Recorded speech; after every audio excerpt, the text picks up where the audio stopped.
I'm 5:55, but I'm sure if we start, we'll maybe finish by midnight or before. First of all, I want to thank you very much for coming.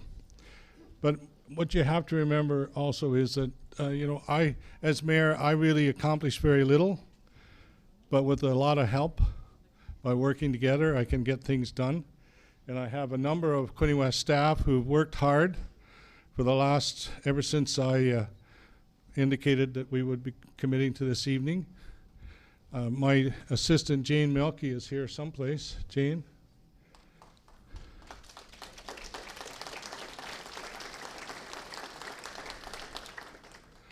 And yes, she's worked tirelessly to get this together and to keep me where I'm supposed to be and so on and so forth. But then I've got Hannah, whoops, that's not Hannah Brown, that's Sarah, but Hannah Brown and all the IT guys. See those strange guys that stand up and, they got helmets on and earmuffs? Yeah. But, they're able to do things with computers that haven't been invented. And thankfully they are, because they put everything, all these televisions are all working. At home, I'm lucky to get one. Yeah. So I owe a great deal of thanks to all the IT guys. Charlie Murphy, my CAO, is right over here. He's helped me a lot as well, and any other staff member who helped to put this together.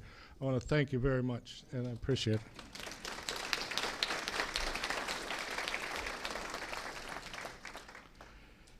Whatever you do, and if you're going to do it, you want to do it well. So, Hannah Brown, and I don't know where Hannah is, but she's here someplace. She looks a lot like Sarah, but a little different.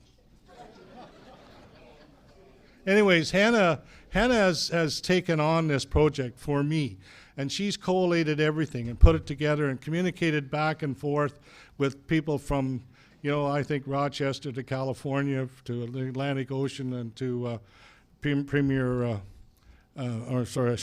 Minister Trudeau and to Premier Ford. So Hannah deserves a great deal of credit. I don't know where Hannah is, but yeah, thank you, Hannah.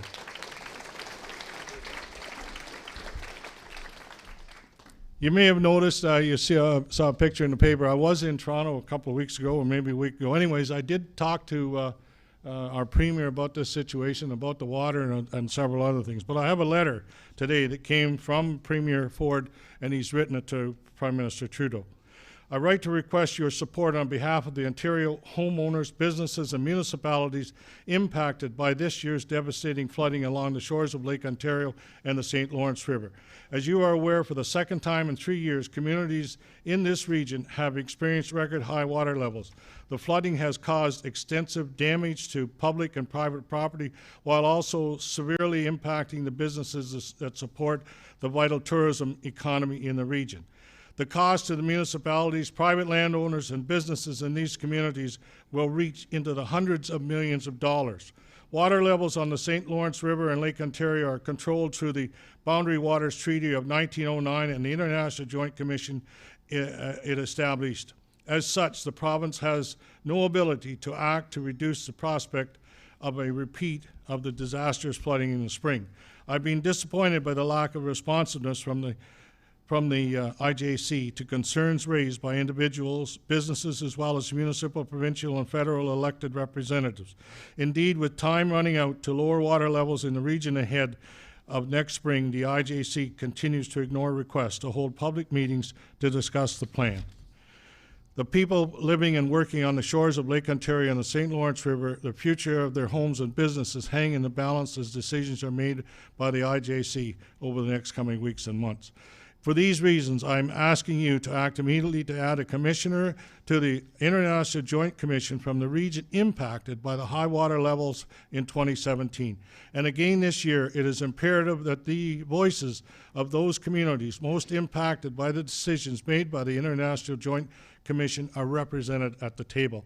Our government stands ready to work with you on this critical issue in support of the communities impacted by these devastating floods.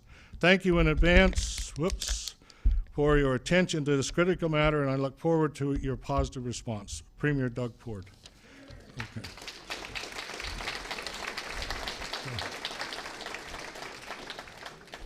Now I'm going to, I know I'm supposed to introduce dignitaries, but I'm going to skip that. I'm going to go right to Sarah. Sarah Delicate has she's played a tremendous role in this project, and I want you to hear the people that have the knowledge. Sarah, come on up. Thank you. Thank you. Hello, everybody, and welcome. I'm actually up here first to introduce our first speaker, who is Dr. Frank Scaramamano. I'm going to allow Dr. Scaramamano to do his own introduction, but I can tell you he's was the longest standing board member, and he's a retired professor. And they're going to wire Frank in. So if you can, our IT guys, if you can do that for us, that would be wonderful. Hey, Frank. Good evening. How are you? We're doing very well. We have an absolute packed house here, and we can't wait to hear what you have to say. Very good. I appreciate it. And I appreciate your time this evening, folks. By way of background, Sarah did mention that I am a retired professor of engineering from the Rochester Institute of Technology. And more to the point, I was on the St. Lawrence River Board of Control, as it was called then, for 23 years, which is now just called the International Lake Ontario St. Lawrence River Board. In addition, I was one of the 2 board members that were appointed to and served on the study board, which looked at how lake level management could be better handled over the period between 2000 and 2006. Which inadvertently led to Plan 2014, although that was a torturous process. I don't want to take a lot of time tonight because I think you really need to hear from your political leaders that can actually facilitate some changes in what's going on. But I do have 3 major points I'd like to make. The first is, as has been demonstrated recently, Plan 2014 has not protected the lakeshore communities or the upper river communities and shoreline property owners from devastating damages under high supply conditions. And in fact, it's not designed to do so, and that's why it didn't. It is actually designed to allow for more extreme levels, both on the high and low end.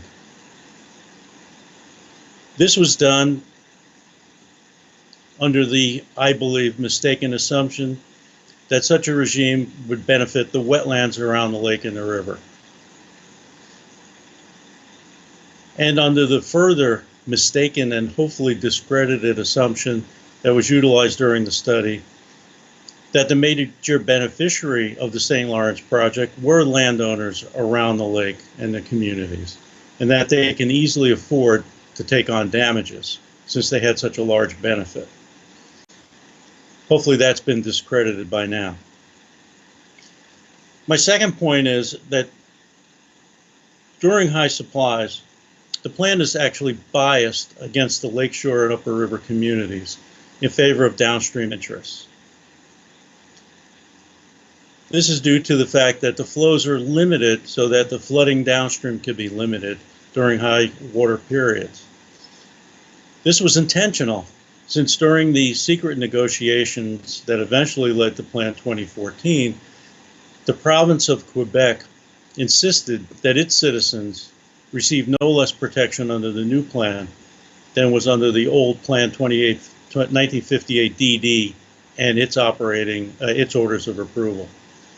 Unfortunately, New York State and the province of Ontario did not do the same, and we are now in the situation we're in. As a consequence, something built into the plan, which you've probably heard of, the F limit, governing outflows during high supply periods and high flow periods, provides a maximum level for the downstream area while allowing Lake Ontario to rise without limit. We saw the consequences of that in 2017, and we've seen it again this year. It is only after exceeding fairly extreme trigger levels at the high water mark that the board is allowed to deviate and release additional flows. Unfortunately, at that point, it's too late to take any meaningful action. and it's too late to take any meaningful action without really severe consequences downstream. My third point is that even when the trigger levels are exceeded and the board is presumably operating under criterion H14 and downstream conditions are favorable for releasing more water, other interests are favored over providing relief to the lakeshore. In particular, during the summer and fall of both 2017 and 2019, and in fact right now, the board is limiting the outflows in order to provide relief and provide continuing operation of shipping in the St. Lawrence Seaway. In fact, they are now releasing roughly 200 CMS above the L limit, which is supposed to be the maximum for shipping. That's hardly relief when the flow could be ramped up by an additional 5 to 1,500 CMS. I can't give you an exact figure, and still be well below what was being released in the spring.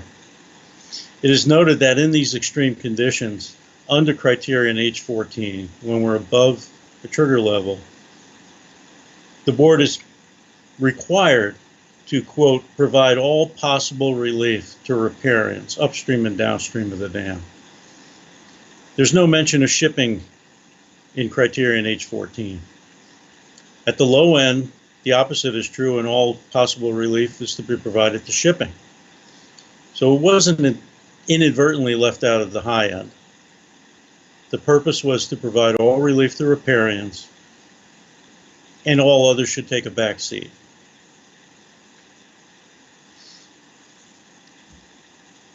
So let me tell you, though, that I learned over the last couple of days that there is some good news. I understand that the IJC will allow the board to deviate from the Plan 2014 flows through June of 2020, even if the lake level drops below the high trigger level. This should provide, and is intended to provide, some relief to the lakeshore communities and the upper river. I think there's another good piece of this. This tells me that the new IJC commissioners implicitly recognize that Plan 2014, as it's written, and its orders of approval, and as implemented, cannot deal with extreme water supplies, and that they need to modify the plan, or at least allow the board to take actions that will provide relief. I'll say in summary that I believe 2014 is not able and is not intended to protect against extreme lake levels. Again, it's biased against the lake shoreline property owners and communities, and that the lake and upper river are placed at the bottom of the priorities during extreme events due to the perceived political and economic weakness of this particular interest group. I'd like to add also in closing that I do not think that an attempt to repeal or rescind Plan 2014 and go back to Plan 1958 DD is necessarily the best approach. For many reasons, I would much rather see us work toward modifying Plan 2014 to make it equitable for all and have it function properly to keep the lake within reasonable bounds. So with that, I want to thank you for allowing me to speak tonight. I would like you to get on to the important work of having the political leaders put the appropriate pressure on the proper people so changes to Plan 20 can be made. Wish you well. Thank you.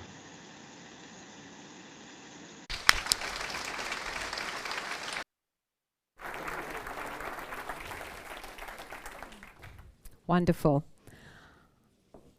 We're very excited to have Frank. It's the first time Frank has spoken to a Canadian audience, so we're thrilled about that. And just to be clear, Frank was, part of the original study group that came up with new plans. They had 3 plans that they brought forward to the IJC. Those plans were dismissed, and when he said there was a secret group, literally there was a secret group.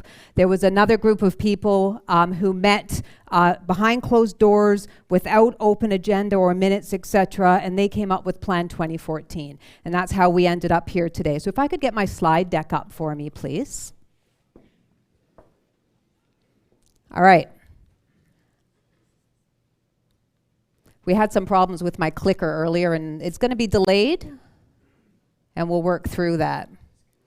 So my name is Sarah Delicate. I live in Bowmanville, Ontario. My day job is that I am a public speaker. This is what I do for a living. I do not talk about, I know nothing about flooding. I have become an expert in flooding. Prior to 2017, I didn't even know that Lake Ontario was regulated. I have lived on the lake since 1999. There are many people, many faces here from my community in Bowmanville. Our community has been there pre-Confederation, and never have we had Lake Ontario come over our shores. This is my living room in 2017. We flooded that year at least 5 times. 2019, again, catastrophically. Anybody that's been through this knows that you actually find yourself in a situation where you have to man your pumps every 2 hours. All through the night, you do not sleep. In 2017, my hair fell out. I lost 10 pounds. I became incredibly sick. Right? This has happened all up and down the shoreline. And here we were again in 2019, and unfortunately we're facing this very same prospect in 2020. And what we hear from the IJC is that they're worried about the safety of shipping. I'd like you to look at these emergency responders. Without those emergency responders, we would have been devastated, absolutely devastated. Over 10,000 sandbags were deployed in my community in both flood years, right? The danger is absolutely catastrophic. So in 2017, I formed United Shoreline. So I'm going to do my very, very best to talk to you about Plan 2014 in simple terms. Because all the IJC wants to talk about is how much water we've gotten, how high Lake Erie is, and we've had biblical snow and piles of rain. Yes. Yes, all of that is true. Now let's put that aside. Because we can't control the inflow, but what we do is control the outflow. And what we don't do is talk about the policies that they have brought to Lake Ontario that have brought us to where we are today. This is the cover page of Plan 2014. Protecting against extreme water levels, restoring wetlands, and preparing for climate change. How do you think we're doing? So, not everybody knew that Lake Ontario was regulated. I had absolutely no idea. So this is the Lake Ontario drainage basin. That's the yellow. On average, 85% of Lake Ontario inflow comes from Lake Erie. Lake Erie is at record highs, which means we can look upstream and go, holy crap, it's coming, right? 85% comes from there. We know what's coming next year. We're in trouble. There's a ton of water up there across the whole basin. The rain and snow melt makes up the rest of the inflow, so that's number 2, and that's about 15%. Number 3, the outflow into the St. Lawrence River is controlled by the Moses Saunders Dam. Now, below the dam, and it's really important to know it's below the dam, is the Ottawa River. So when the Ottawa River floods Montreal, Lake Ontario outflows are scaled back to protect Montreal, and what happens is Lake Ontario rises rapidly. Now, the problem is that a 1% drop, drop in Lake Ontario is an 11-inch rise in the St. Lawrence. So it's not like we can get into a situation in the spring and go, holy, we're in trouble, open the dam. You can't. We can't respond that quickly. So when we are in a crisis situation, we cannot solve it. We have to solve it now, well in advance of the spring freshet. So any changes to the regulation plan requires unanimous agreement from these 6 IJC commissioners. We have 3 Canadian and 3 American commissioners. Pierre Bellon is our Canadian chair, and he is from Quebec. What you'll find is that the vast majority of the IJC in the St. Lawrence River Board comes from Quebec. You'll also find that the GLAM committee, which is the Adaptive Management Committee, there are 30 people on GLAM. 22 of those folks represent environmental organizations. So when Premier Ford says we need representation, it's representation for Ontario. We're not even really sitting at the table. So this makes these 6 people incredibly powerful with a very difficult job, and they are legally immune. They are legally immune. So New York has just launched a lawsuit against the IJC, and they are seeking a loophole of negligence in order to sue the IJC. We cannot raise the level of Lake Ontario. We can only flow water out of Lake Ontario. We have no means of keeping water on the lake.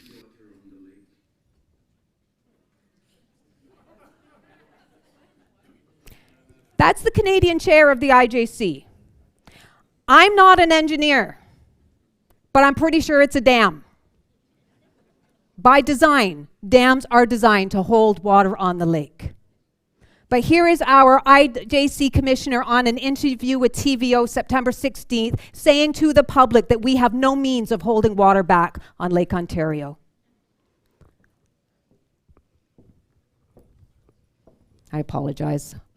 So while the dam does not control the inflows into Lake Ontario, so again, we've already passed that. We don't control the inflows. The outflows are controlled by the policies that are set out in Plan 2014, and ultimately this influences the lake level. There is absolutely nothing natural about the levels of Lake Ontario.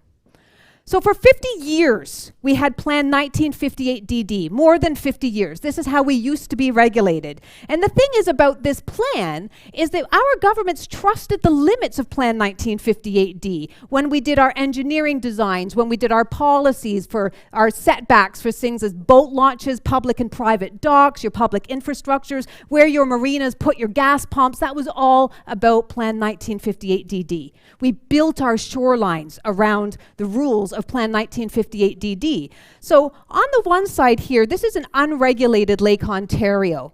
So everything above that dark black line is considered a high water event. Okay?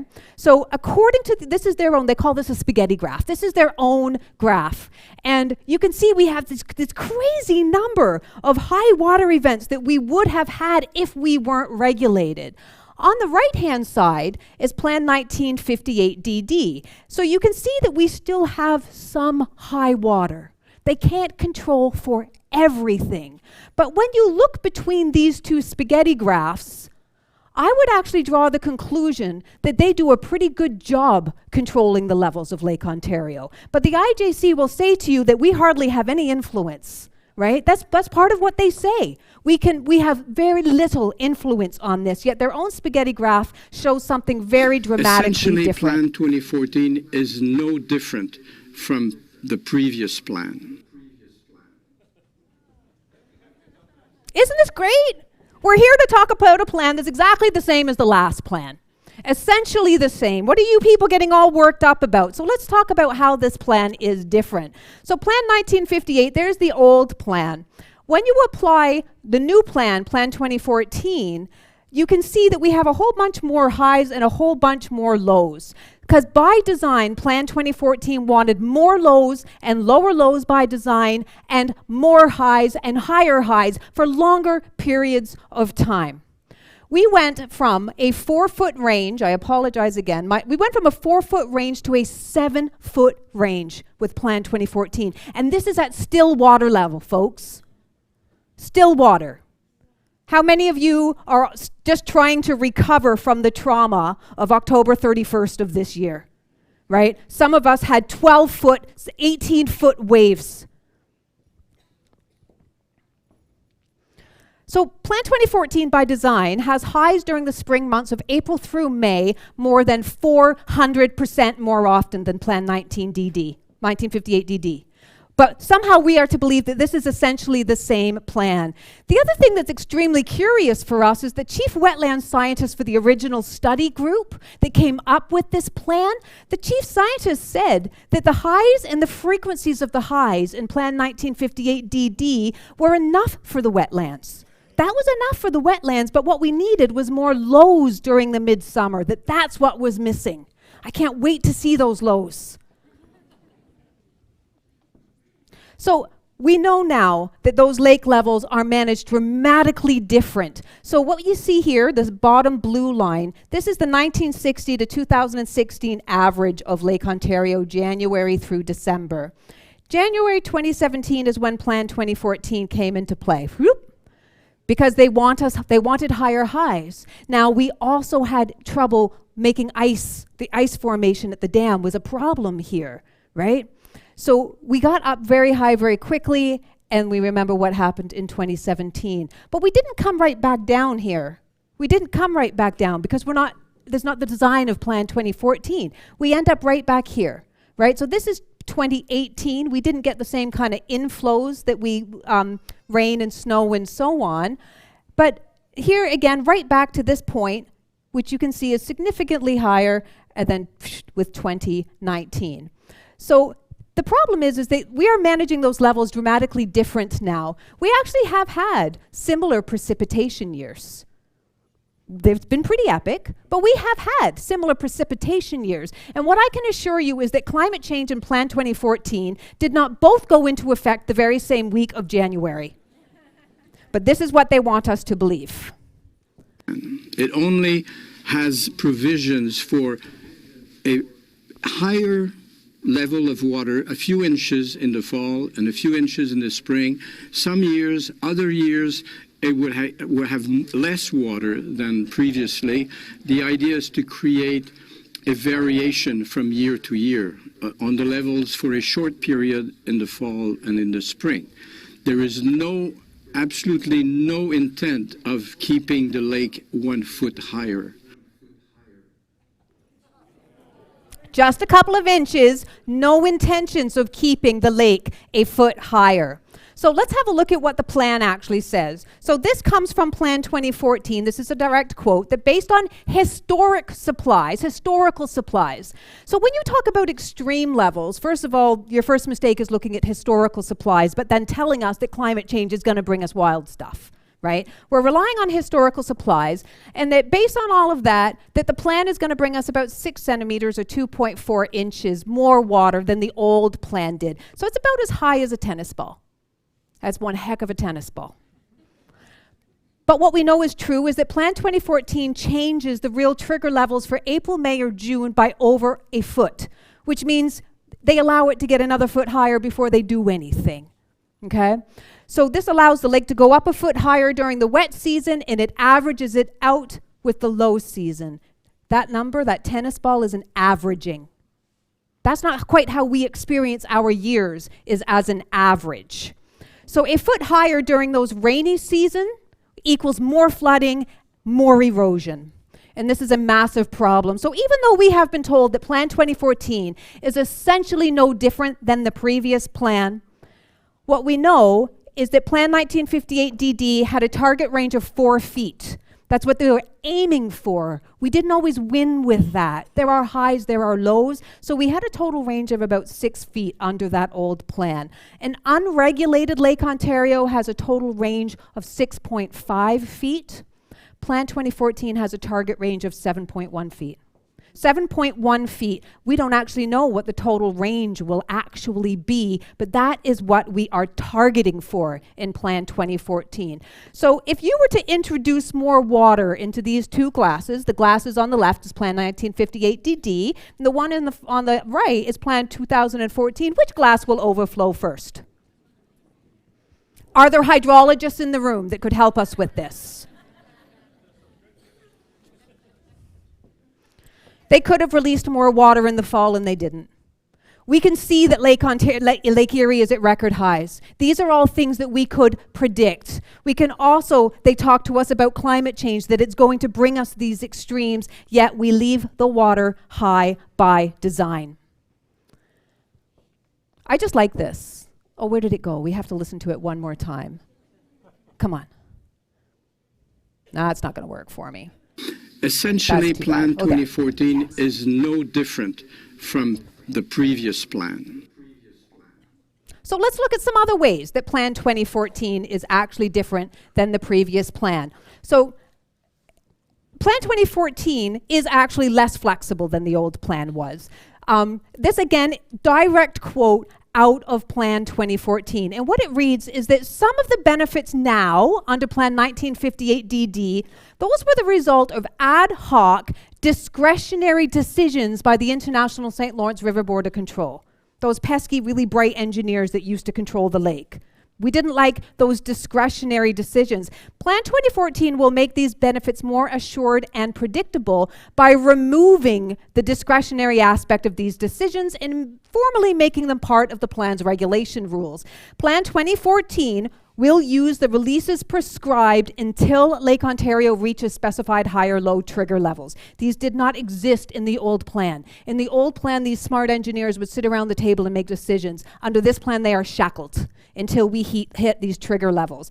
If trigger levels reach that level, then the board will deviate. It goes on to say, deviation for Lake Ontario is allowed only when the triggers are exceeded and only after getting commission approval.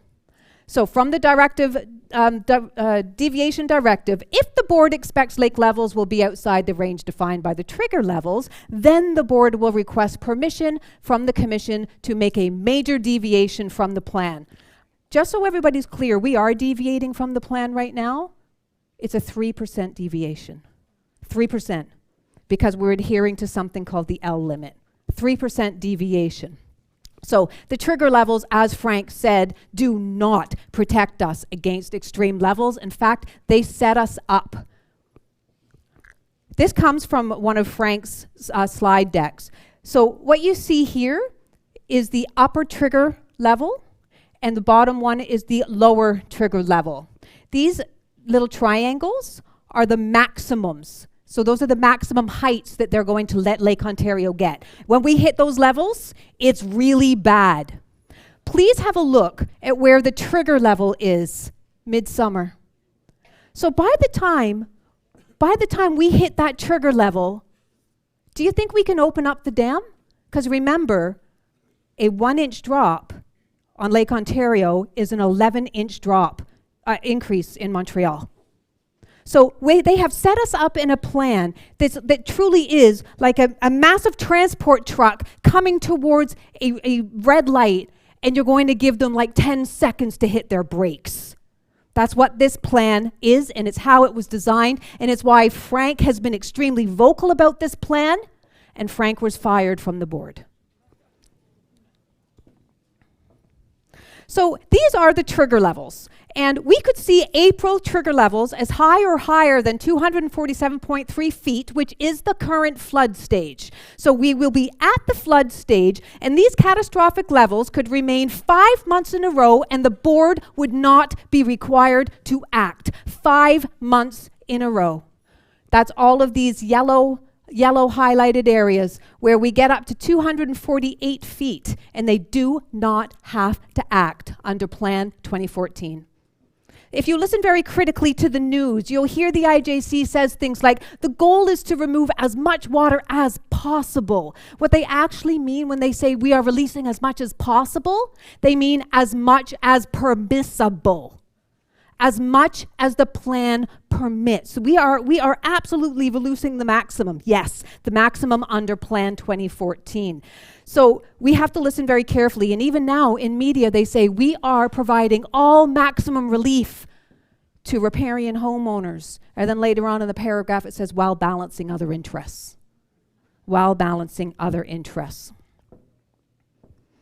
So they knew that this was going to bring us flooding, but they built these trigger protections in at the expense of the shoreline anyways, and they did it for shipping. So this comes from an American government website. It's the U.S. Department of Transportation. This came out on January 6, 2017.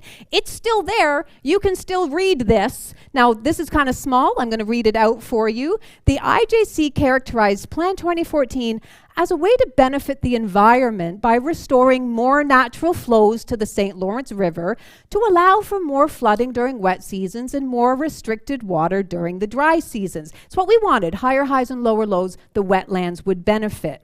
However, during the 2 years of interagency negotiation, the Department of Transportation, the American Department of Transportation, and the St. Lawrence Seaway Development Group, which is shipping, supported the inclusion of environmental considerations. They thought, that's great, let's support the environment, but we had some real concerns about Plan 2014's negative implications for the navigability of the seaway.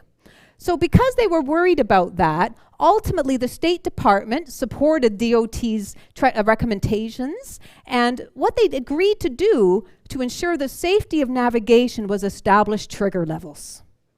To establish trigger levels that would govern the set water points at which they would be able to obtain a deviation from the plan to provide all necessary water levels in the seaway. Here's my favorite part. Since the IJC December 2016 announcement of the approved plan, environmental groups and shipping industry representatives have expressed support for the new plan. The only group at this point that has expressed concern or opposition to Plan 2014 are landowners on the south shore of Lake Ontario, whose homes will likely be flooded as a result of this plan. It's still on there. This is on the Department of Transportation's website. It came out when Plan 2014 came out. So they knew. Approximately 60% of Lake Ontario and the St. Lawrence River shoreline is residential use. So this is, again, according to their own plan.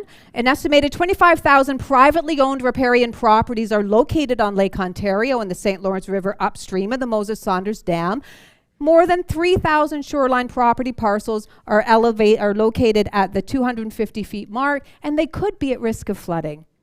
Now, did any of you get something in your mail if you happen to be at that level to say, oh, by the way, we've just significantly increased your flood risk?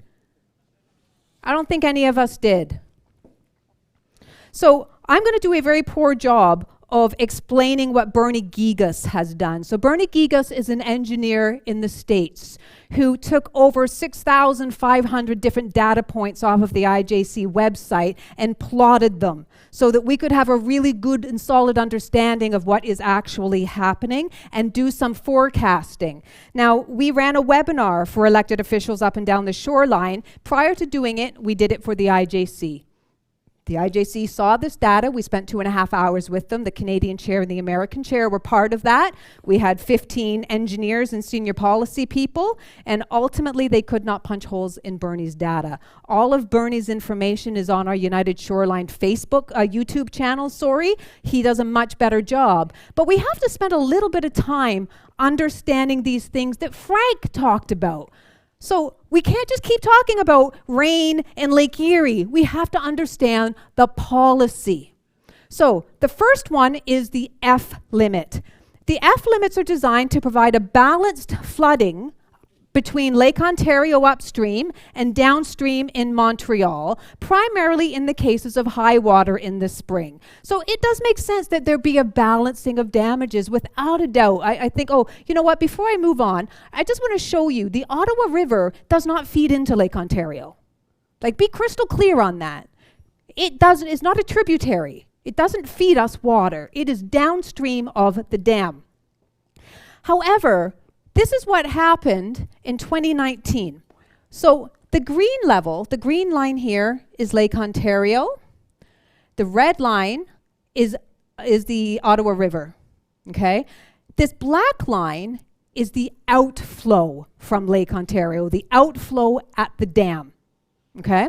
So what happens is at some point, the Ottawa River hits a level and we shut the dam. The F limit gets triggered and we close the dam.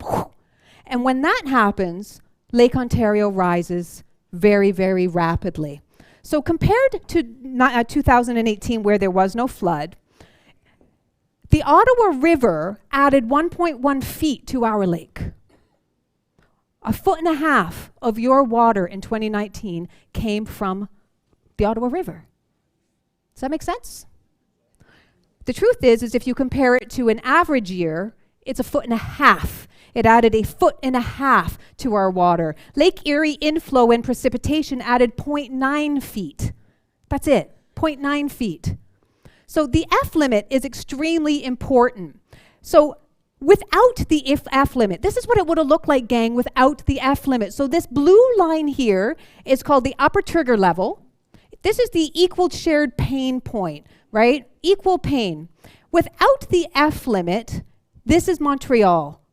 This is the on the other side of the dam. Here is Lake Ontario. That's where our peak would have been.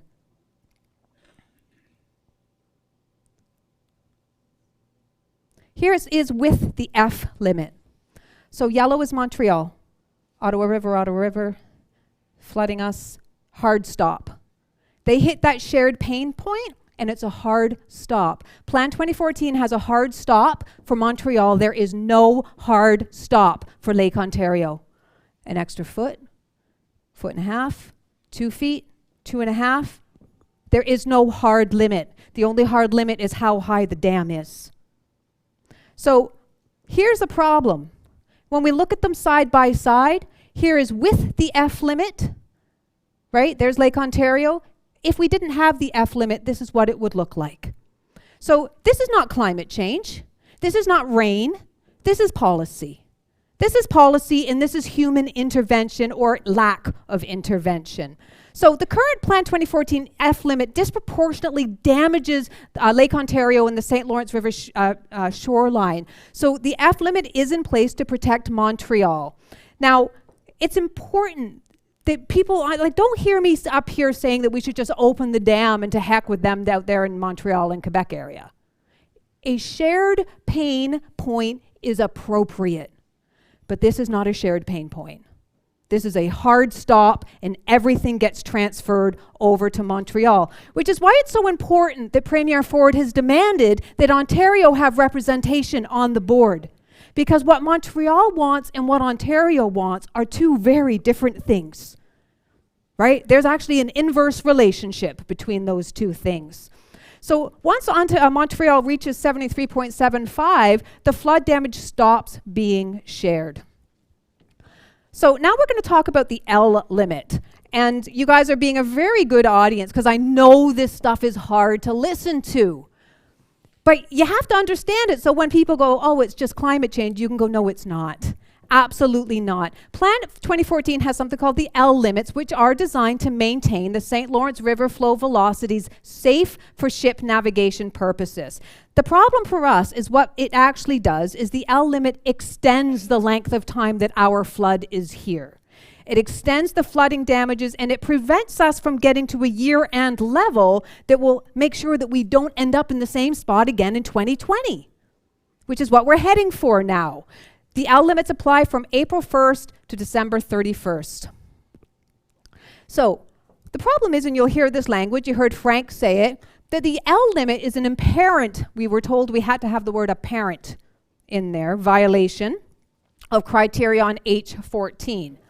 So during the extended periods in 2017 and 2019, when Lake Ontario levels exceeded those trigger levels, which means now we can respond and we can react, we've exceeded the trigger levels, the IJC has instead limited Lake Ontario outflow with no or only minor concession to the L limit.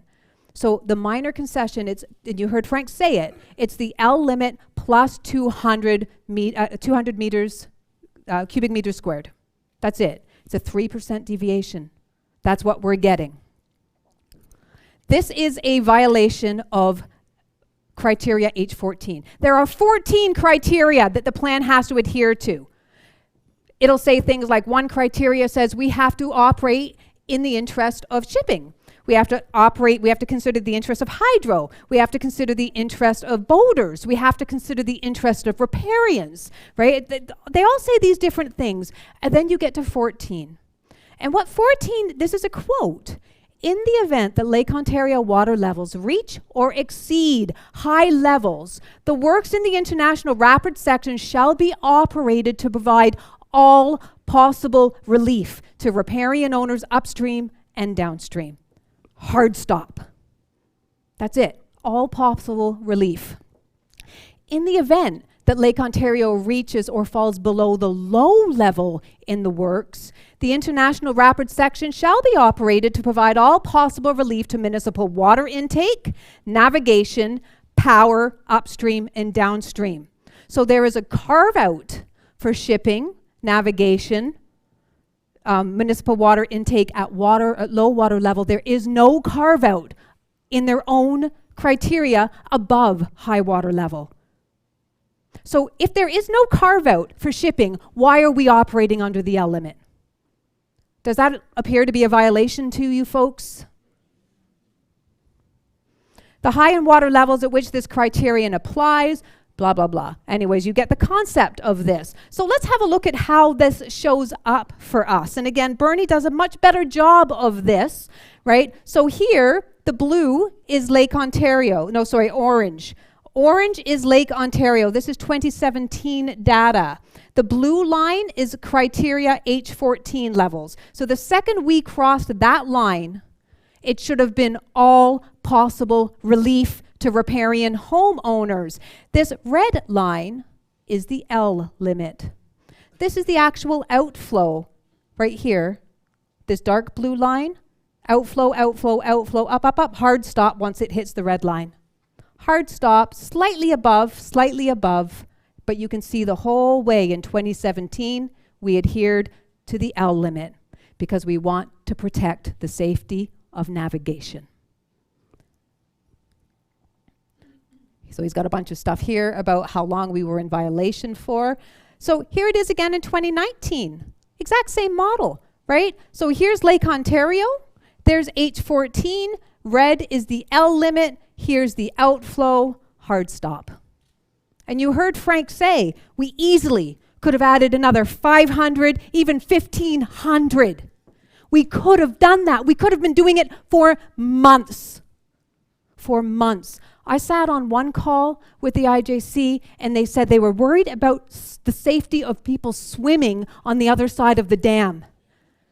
I showed them the video of the emergency responders trying desperately to pull out sandbags out of these massive waves without proper equipment or gear. When do we start being worried about our emergency responders?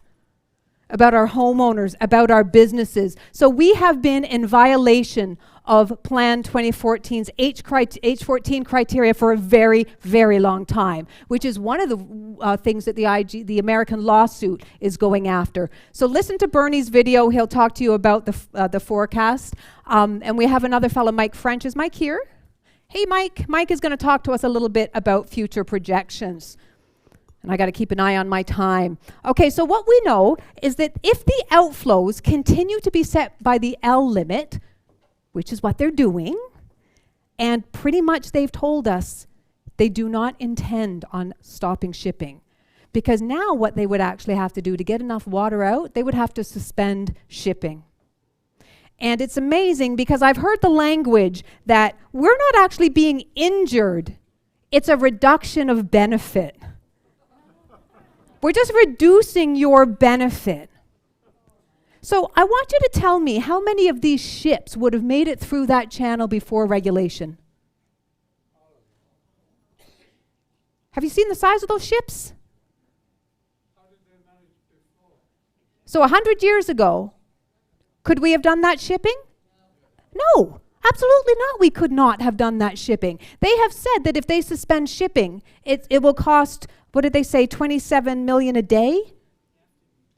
I've heard 50 million too. They had 50 million in one and 27 million in another. We don't want to interfere with that. Wouldn't that just be a reduction of benefit? Right? It's astounding. Theirs is actually a reduction of profit. We're losing everything we have. Ours is injury. Ours is injury. So what the prediction is, so this is all the extra water that we got in 2017. Here's the extra water that we got in 2019.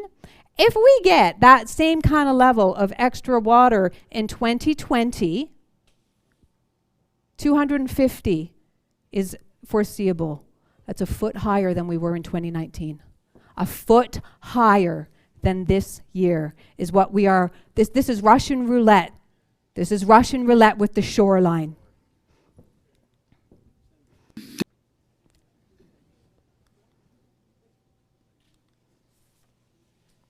Come on. You actually have to see that video. Oh, it's not going to do it. Come on. Almost. It's so worth it. Come on. One more try. Ready? Go. This is basically what nature did to us. This is basically what nature did to us. Okay, so what we see when Frank talked about the secret meetings, these 3 yellow dots are what the actual funded IJC study group came up with. That was the plan. These were the 3 plans that were put forward for consideration. So above on the top row is increased environmental benefit. Plan A, Plan D, Plan B. Here you see one plan that was called Plan B 7 and Plan 2014. So you could see that they were fairly similar environmental benefit. Here's Lake Ontario damages, however. So Plan D was a benefit, so there's the benchmark of Plan 58DD. There's Plan D. Plan A damages, Plan B damages. There's Plan 2014 damages. It's basically what nature did to us. So Plan 2014 actually acknowledges that there will be increase in erosion, flooding, and damages. It says right in it that more often than not, Plan 2014 would result in increased damages compared to Plan 1958 DD. However, municipalities and homeowners were not warned. We were not given funds to prepare or mitigate or respond, even though this was known in advance. They've got this lovely chart in their plan that shows you who the winners and who the losers are. And hydropower is one of the winners. Coastal communities are the losers. However, the damage calculations that they use are absolutely ridiculous. So, oh, we got to hear that one too. Or did I click the wrong way? Okay, I'm just going to keep on moving from there. Thank you. So what we know out of the Globe and Mail, so this was published in 2008. Oh, you know what? I really want you to see this video. Come on, work with us. You think it's going okay? No, it's not going okay in the sense that people are still flooded in some areas. But what I'm saying is that it is not due to the way we manage the dam. It's due to what is sent to us by above.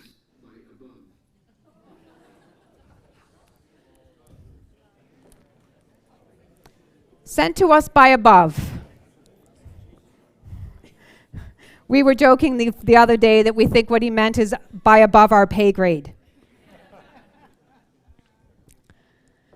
So this is a Globe and Mail article printed 2008.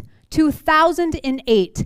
Plan would change outflows from Lake Ontario. At a news conference yesterday, an IJC official said adopting a more environmentally friendly water management approach would likely increase losses due to flooding by about $2.75 million a year.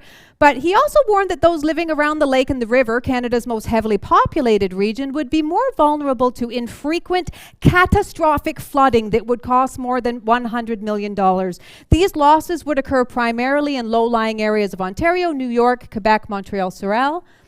The IJC official, engineering advisor Russ Trowbridge, said, devastating flooding would be a risk at times when high water levels in the fall, that's where we are right now, are followed by heavy spring runoff, which has happened 2 out of 3 years, and difficulty allowing increased water flows due to ice conditions. It's happened 2 out of 3 years, and we are heading to this exact scenario in a 3rd year out of 4. So they have all these damage calculations, but they did not include emergency response, municipal infrastructure, public parks or beaches, damages to bays and inlets. They did not consider loss of economic activity of shoreline businesses. They also only looked at privately owned houses. So municipalities didn't even count in their damage calculations, and they used extremely outdated data. I'm getting the hook. So the Article 8 of the Boundary Water Treaty of 1909 has an order of precedence in it. The following order of precedence shall be observed among the various uses, and no use shall be permitted which tends materially to conflict with or restrain any other use which is given preference in this order. In this order, folks. Number 1, uses for domestic and sanitary purposes. Number 2, Uses for navigation, including the services of canals for the purposes of navigation. And number 3, power. Order of operations. It is not how we are living. It also states that there would be adequate protections and indemnities if anybody is injured. So municipalities and businesses and homeowners, where is that protection? Where is that indemnity? So we talked about criteria 814. We are the only IJC stakeholder who is losing hundreds of thousands in personal assets. Nobody else is. So we think about the other stakeholders. We have shipping, we have hydro, we have the environment. We are the only stakeholder losing hundreds of thousands in personal assets. We are the only stakeholder whose very home safety and security is currently being threatened. We are the only IJC stakeholder who is re-traumatized every time the wind blows or waves surge. We are the only IJC stakeholder who has lost weeks, months of employment or income in order to fight flooding as a private homeowner or as a business. We are the only IJC stakeholder who is suffering from extreme and protracted trauma. This is not like a house fire where your house burns to the ground and it's done in one day. It's months, and you don't know when it's coming back. And what the forecast now is telling us is that we have a 50% likelihood that we will exceed May of 2020 than we had this year. 50% likelihood. We are the only group without a powerful, well-funded lobby group. Under all of this toxic stress, we also have to fight for sandbags. We fight for fairness, and we have to fight for a voice. As a shoreline, we have been collectively oppressed. We have been collectively traumatized, yet here we are.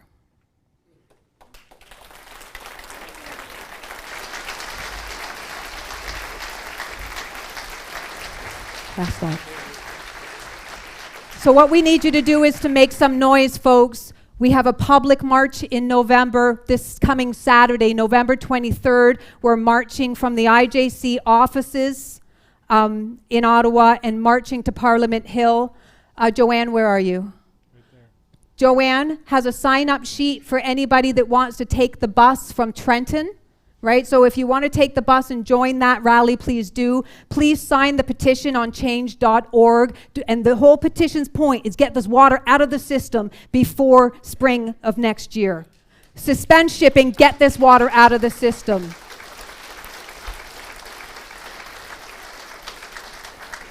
Also on the table, the closest table to me, double-sided, are a list of all the Shoreline MPs and MPPs. Get one of those pieces of paper. The contact information is there. Write your MP, your MPP, write your council, demand action. Write Premier Ford, demand Ontario representation, demand immediate action, and demand financial support.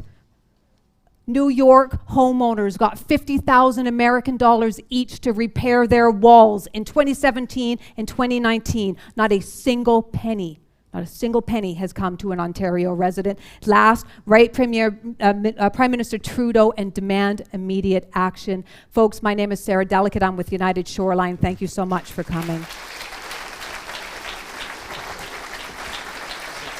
All right.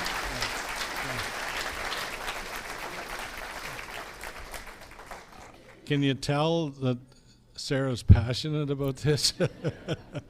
I want you to know that she came here willingly. I was hardly forced, even a little bit. Yes. So, thank you very much. Sarah came to us in 2017, and we listened to her, but we thought the same as you. Just only going to happen once. Anyway, Sarah, you've certainly made the point for all of us, and I want you to tell a little bit more about what you're doing and who's working with you from this community. Thank you. So what our approach has largely been over the last 3 years really has been trying to get municipalities, because municipalities are also one of the major impacted and injured parties here.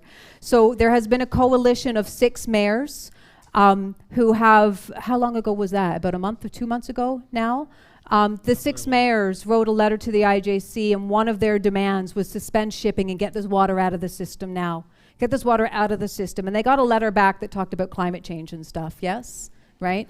And they wrote a letter back and said, could you clarify a few things? And they said, sure we can. We're going to have a webinar for you folks. And the webinar is going to be on November 14th. I think the letter was written before we sent ours. Yeah, yeah. And then they got a letter that said, we're canceling the webinar due to technical difficulties. And that was like 6 or 7 days in advance of the webinar. I don't know what technical difficulties can't be fixed in that length of time.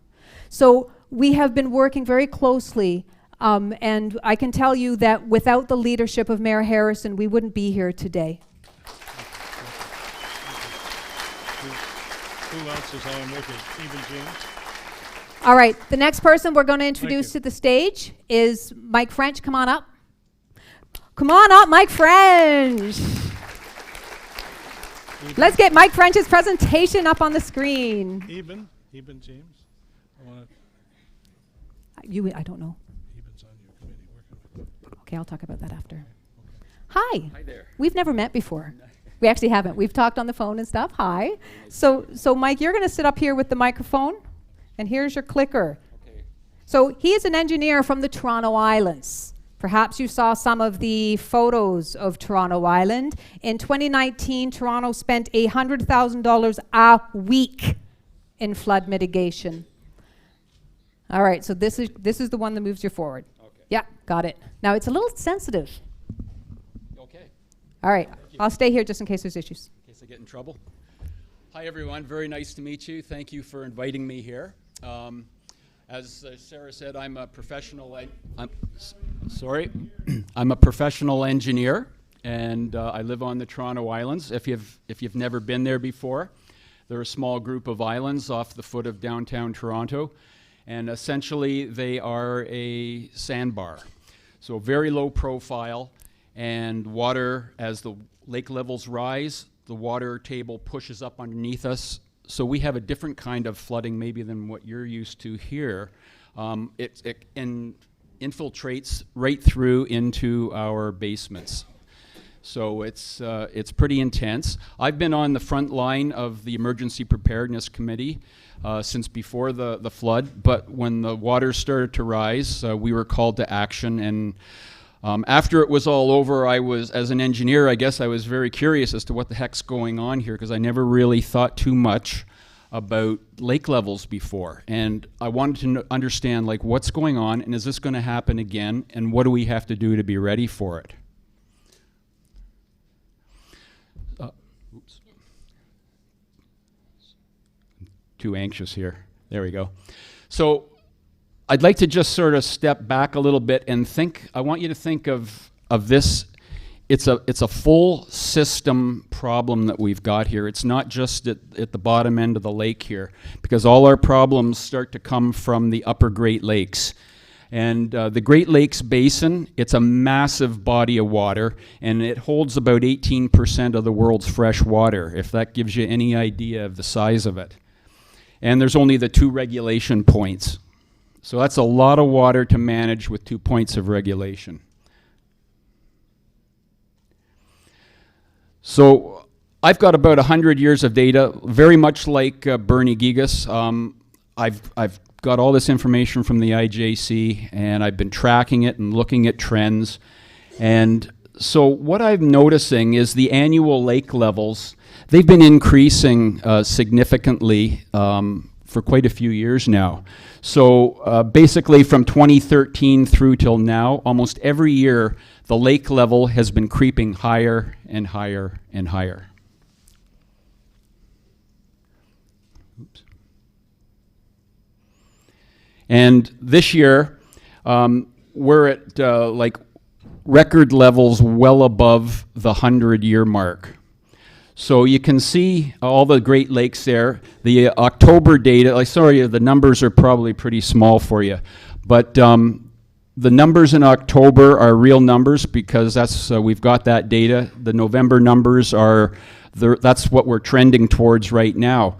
But like last month, for instance, Lake Michigan Huron was 0.87 meters higher than its 100-year average. Lake Erie, 0.66 meters. That's a lot of water, and it's all coming our way. So like, what is it that creates our rising lakes? Well, there's basically three inputs that account for it. It's the inflow coming into the lake minus the outflow going out, and there's something else called the net basin supply, which is comprised of a number of components, such as precipitation, runoff from creeks and streams, and evaporation actually helps us out. It takes water out of the system. And the other component is diversions, and there's some diversions, like for instance, Lake Erie has the Welland Canal that diverts into Lake Ontario. Those are generally fairly small numbers in comparison to the others, but it is something to consider. So looking at the start of the process up on Lake Superior, I look at a couple of things, and the chart that you're seeing there is the net basin supply divided by the outflow, and it's a ratio. So obviously any number greater than 1 means that the net basin supply is higher than the outflow. So there's a significant section of the year where the water levels of Lake Superior are rising, and the outflows just can't keep up with it. And then the remainder of the year, it does help reduce the lake, but the net effect that we're seeing is the amount coming into the lake is greater than the amount going out over the course of the year. And this is a common trend that we're going to see across almost all the lakes.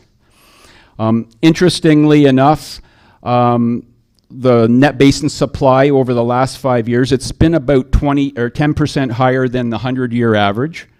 And during the 2 flood years that we've had, 2017 and this year, it's like 20 to 30% higher. So it's very high. And the outflows have been keeping pace, but they're quite a bit lower than obviously the inflows. Michigan, Huron, same kind of story, except now it's also, in addition to the net basin supply, it's got the inflow coming from Lake Superior. But the inflow coming from Lake Superior is relatively small on Michigan, Huron, because it's such a massive body of water. And you can almost consider those 2 lakes together that they're bigger than Lake Superior, and they're one lake. They're on the same elevation. And they're, this year, about 86% higher than the 100-year average. It's also, something else important to recognize is Michigan Huron is an unregulated lake. And as lake levels rise and they're unregulated, there's a natural increase in the outflow. So that outflow is now going to run right into Lake Erie. Again, same story for Erie. It's got very high inflows coming in. And actually, those inflows are dwarfing the net basin supply that Lake Erie has. So most of the water that's coming into Erie is through the inflow from Michigan Huron. And then all of that comes into the Niagara River and right into Lake Ontario. Oops, sorry. And of course, as Sarah said, most of our inflow, 85% of it, it's coming from Lake Erie. The rest is the net basin supply. And we have seen higher net basin supply for 2017 and 2019.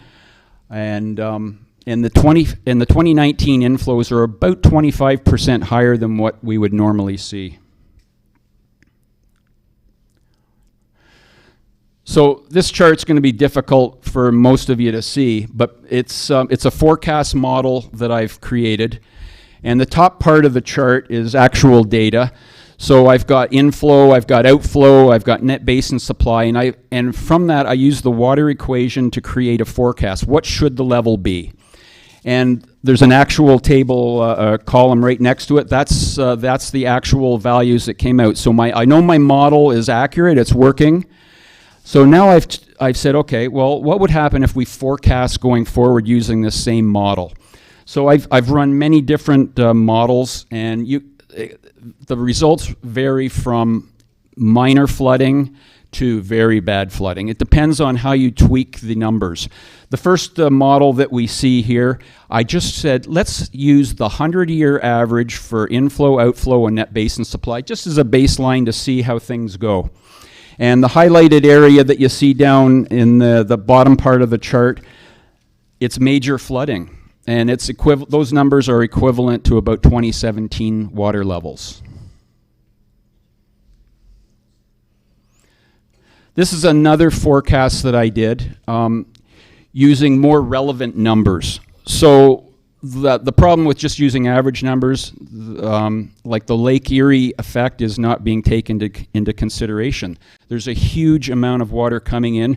So I mapped out the level versus the outflow coming from Lake Erie, and I came up with a correlation and an equation.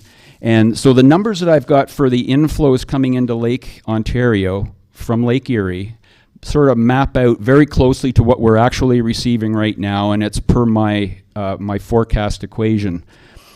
The outflows I've also jacked up a bit because, well, we are right now experiencing higher outflows than we normally have. So I've kept the same ratio as we had last year from inflow to outflow.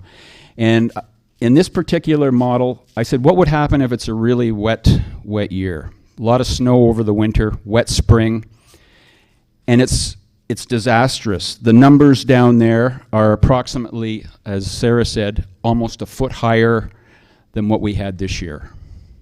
It's very bad. And to go, along with the model, the story that the IJC have created, they keep saying they have very little influence.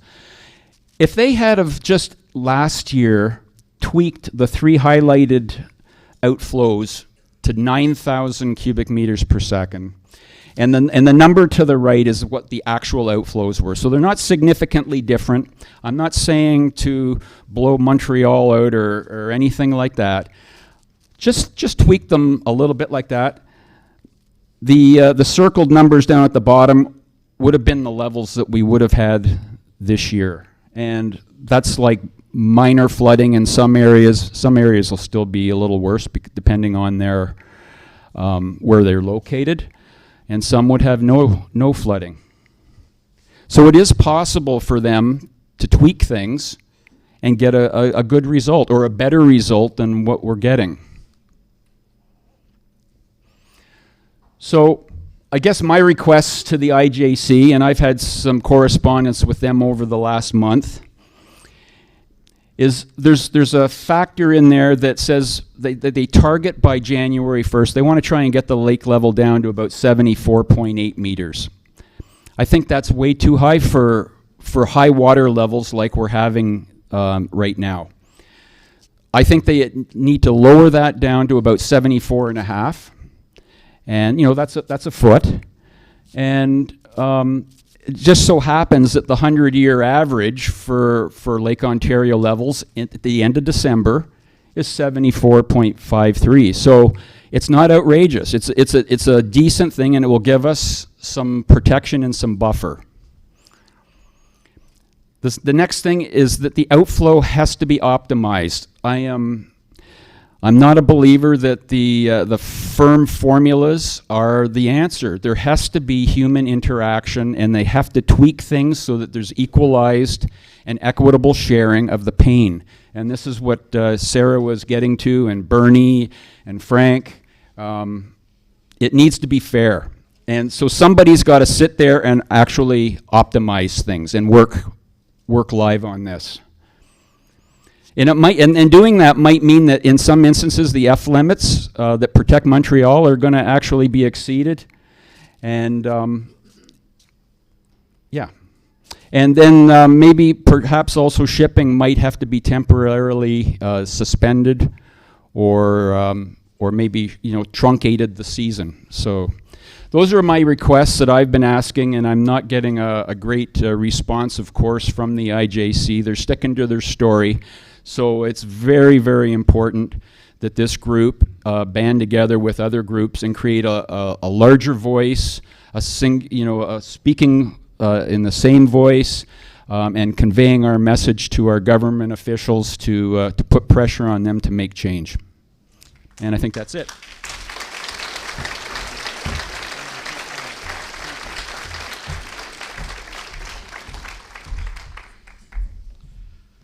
Thanks very much, Frank. It's great that you were able to come and enlighten us.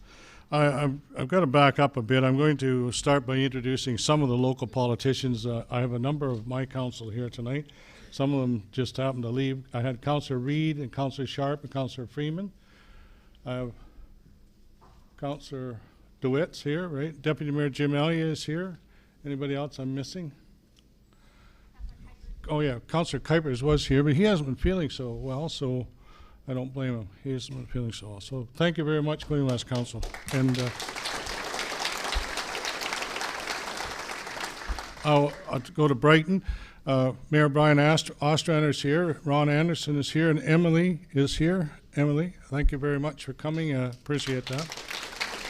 And I'll go to Mayor Ferguson. Anyone else with you, sir? Oh, they're planning for high water. How they're going to deal with it anyways. Okay, and Mayor Panachuk, can you come on up and tell who all is with you? Or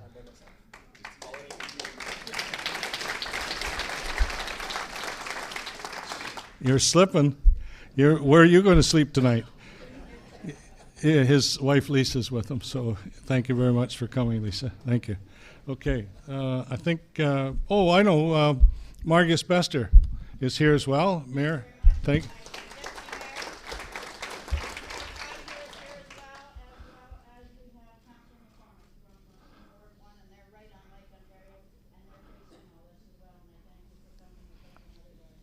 Thank you. And Chief Don Miracle. I did the chief there. Yeah.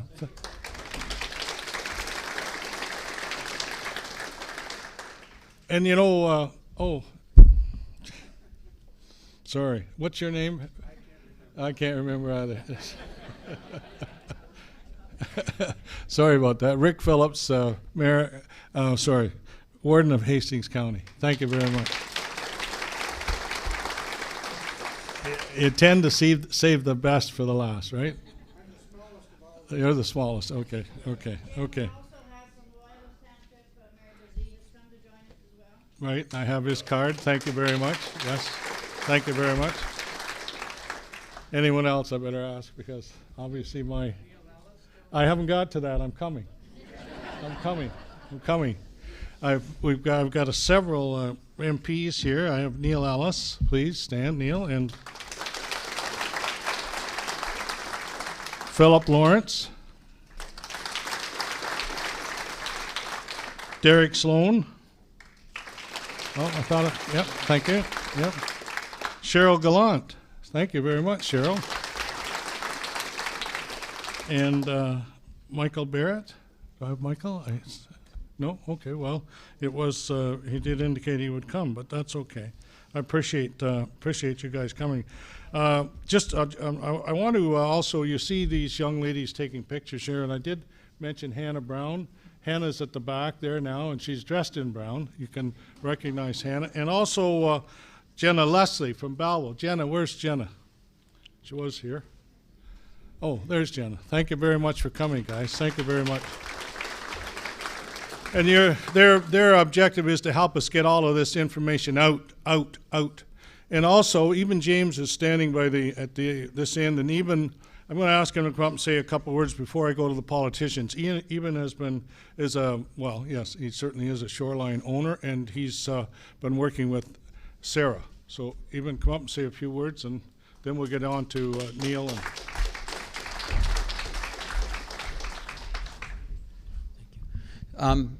Sarah, thank you so much. So Sarah's been our voice, our fearless leader, and a great advocate for every shoreline owner along the St. Lawrence and on Lake Ontario, and she's put a tremendous amount of effort into it.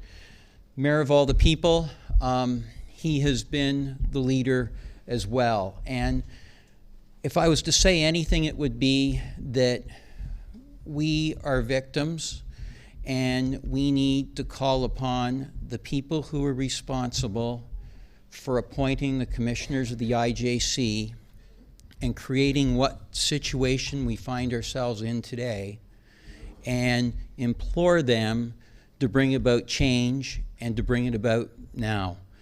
At the end of the day, that is really what we have to do, because that's the only way we can all survive. And I want to say thank you to you, Sarah, again, because you've put your heart and soul into it. You've given up your job to do this, so thank you.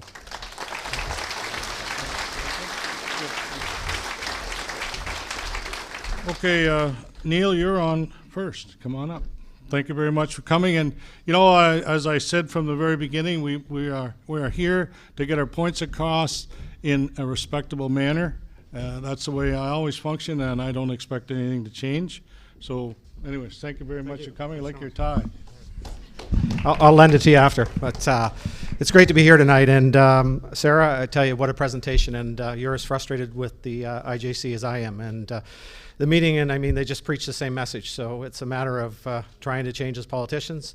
It's great that the mayors got together and banded together. I think now that Ms. Gallant's here, our Cheryl's here, and we've had meetings that once we get back to Ottawa as MPs, we'll meet together. And I think that this is a nonpartisan thing.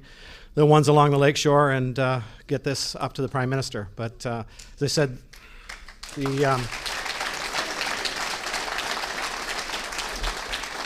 what I'll do here from tonight, I want to take Sarah's information. I hope you got it on a slide deck, and maybe take you with me. That would be the best, and we won't have to drag you there, definitely, right? As Jim had to drag you here.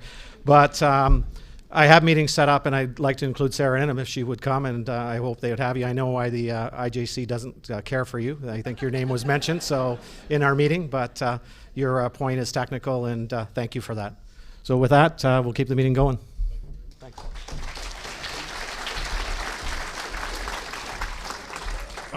Philip Lawrence, MP. Come on up, Phil. Northumberland, Peterborough, South. You got it. All right. Thanks very much. Thank you. Perfect. So first off, a big thank you to the organizers, and obviously, Sarah, your intelligence, your passion is extremely admirable. And I'd like to echo actually what Neil said, especially because we're not in government, that this is a nonpartisan issue. And I see us as not conservative or liberal, but part of the Shoreline Caucus.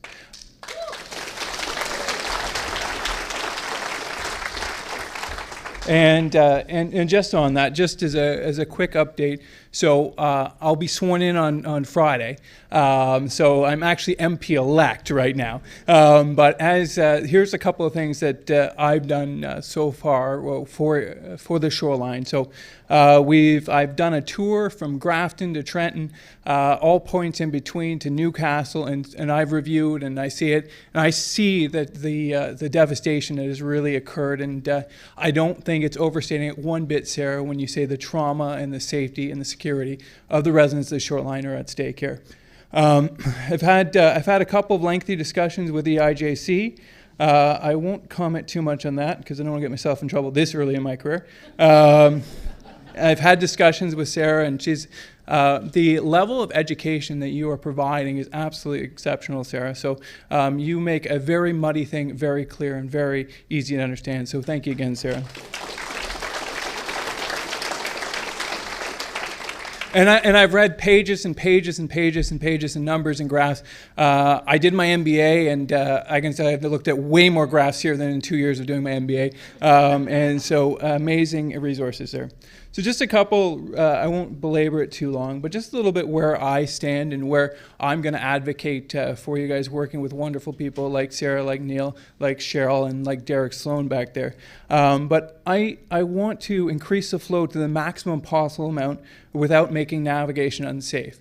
Now, the IGAC will tell you that we're already there. I want to push that limit if we can. We don't want anyone unsafe, but we are in a serious situation. And so if, in fact, it is safe to push the amount of water being out right now, let's do that. I'm for a complete review and to see the economic impact of if we were to slow, truncate, or stop the shipping season in order to let more water out, because you've seen those numbers, I've seen those numbers, they look scary for the spring. So we need dramatic action, and we need it now. We need to look at increasing the flow rates after the navigation season. There's the eye limit, and so the ice doesn't necessarily, being in the era of climate change, the ice doesn't necessarily form as the way it was originally designed to, or that it was thought to be. So we need to relook at the eye limit and get more water out. And then those are sort of the immediate things. We're looking down the barrel of a gun right now, and we need to be aware of that, and we need to take immediate action. For the longer term things, we need a complete review of 2014. And as Sarah and Frank have talked about, we need to look at those triggers. Do they make sense? Or do we need a more proactive approach that looks at modern forecasting and says, maybe we can take steps in ahead? So that's something I'm going to advocate for.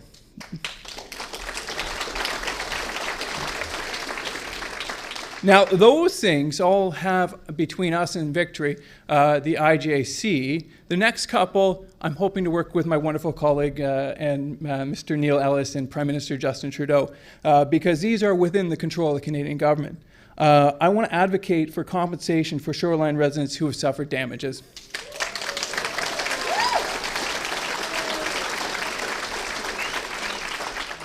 And I want to advocate for the investment in infrastructure, because if there is going to be that shared pain point, there is going to be that pain point, and some of that's going to go on our side. Let's invest in the infrastructure to protect us against that pain going forward, because I think that's only fair.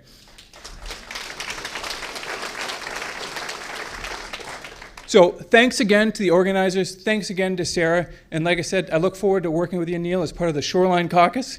I will check my party at the door, I promise. There'll be no mention of the carbon tax or anything like that. I look forward to working with you, Neil. Thank you.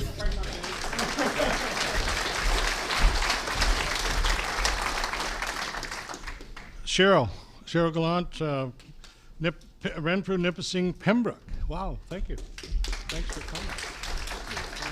And thank you to Jim for putting this meeting together. I know that he's been trying to have this meeting for a couple of months now, maybe 3 months. He was looking at having something back in August, and I'm glad that it's finally transpired. And thank you to Sarah for keeping this issue very much alive. Those of us on the Ottawa River have been quite concerned that the interest and just the crisis that everyone has been through would go by the wayside as time passed. And here we should already be preparing for next spring, and nothing has been done. So thank you, Sarah, and for continuing to do what you're doing.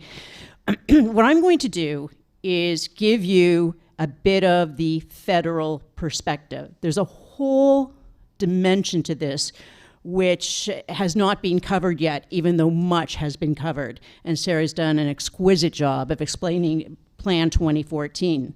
And you know Plan 2014 was meant to raise the water levels in the Great Lakes and St. Lawrence watersheds. Not just the shoreline, the watersheds. The entire St. Lawrence and Great Lakes basins, which includes the Ottawa River watershed. As was mentioned earlier, it was approved in secret on December 8th of 2016. That was after President Trump was elected, but before he was inaugurated. This was done in Ottawa, and it was done in secret. Why was it done in secret? 4 months later, the spring flooding ensued. The once-in-a-generation flood, 2017, 4 months later. So it, as you know, it also changed the regulating system, the system that had been in place since 1958, and allows for the more variations, as we saw in the spaghetti graphs. But it was done to allow for more natural variation so that 64,000 acres of wetlands could be restored for fish habitat and wildlife habitat. So people were intentionally given the impression that the Great Lakes were drying up due to global warming. Hence, we needed higher water levels in the Great Lakes. And Canadians only found out about Plan 2014 because of the U.S. media. We were told that Plan 2014 had been in the works for years. It wasn't a secret. Then we heard testimony from the joint hearing of the New York Standing Committee on Environment, Conservation, and Agriculture, Dr. Frank Scaramanamo, who we heard from earlier. And to quote from his testimony, Plan 2014 was developed in secret by a group that only consulted with environmental advocates. They worked in secret. Nobody knew who was on the committee. Nobody knew when they met. No minutes, no freedom of information.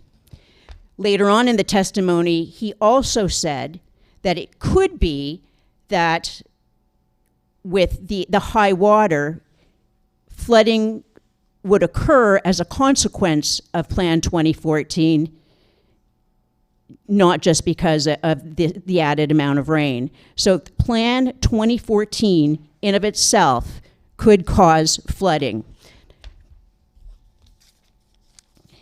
Now, we also had something at the environmental lobby, those who take the noble cause of protecting the environment, who gave testimony. And I just want to quote this individual as well, because I think it's going to give you some enlightenment that we haven't heard and which casts a whole new light on this issue. This quote is from Rachel Haverlock, founder of the Freshwater Lab at the University of Illinois at Chicago. Quote, "We can't act as if lakefront property is sacrosanct and that the job of our water agencies is to just manage people's investments. We need to get rid of lawns that end at the water. There are waterfront places from which people need to retreat. I don't want to pretend this isn't painful, but this system of private property on public waters has not been a good water management strategy. In some cases, people just need to swap out their land and they need to be repurposed as wetlands." So that is the thinking that went into Plan 2014. And for Canadians, it just gets worse. What's being done in the Great Lakes and St. Lawrence River systems in the watershed, not just the shoreline, is going to be repeated across Canada. Right before Parliament rose this spring, Bill C-68 was passed. It's a Department of Fisheries and Oceans Act. And what it will do is guarantee high waters in watersheds across Canada. Now, today we had the announcement of Cabinet, and we have the former Minister of Fisheries and Oceans who is now taking over the environment file.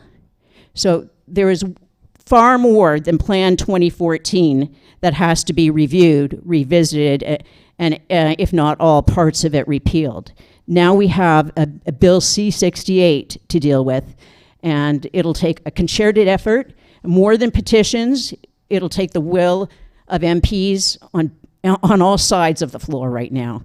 So I genuinely hope that there is an interest in working for our collective constituencies, because otherwise the private property rights are going to be trod upon, and there is no end to what they will do in terms of confiscating private property without the proper compensation. So thank you.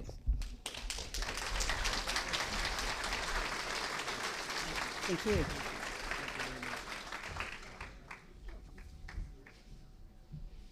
Yeah, I need that, my notes. That's all my notes. Okay, we got, yeah, I'll get on the right sheet here. I have Derek Sloan. Come on up, Derek. Thank you very much for coming. Derek, newly elected for Lennox and Addington. Wow. And I also forgot one gentleman from Campbellford here tonight, Eugene Brahaney. Yeah, camel for politician. Anyone else with you, Gene? No? Okay, thank you.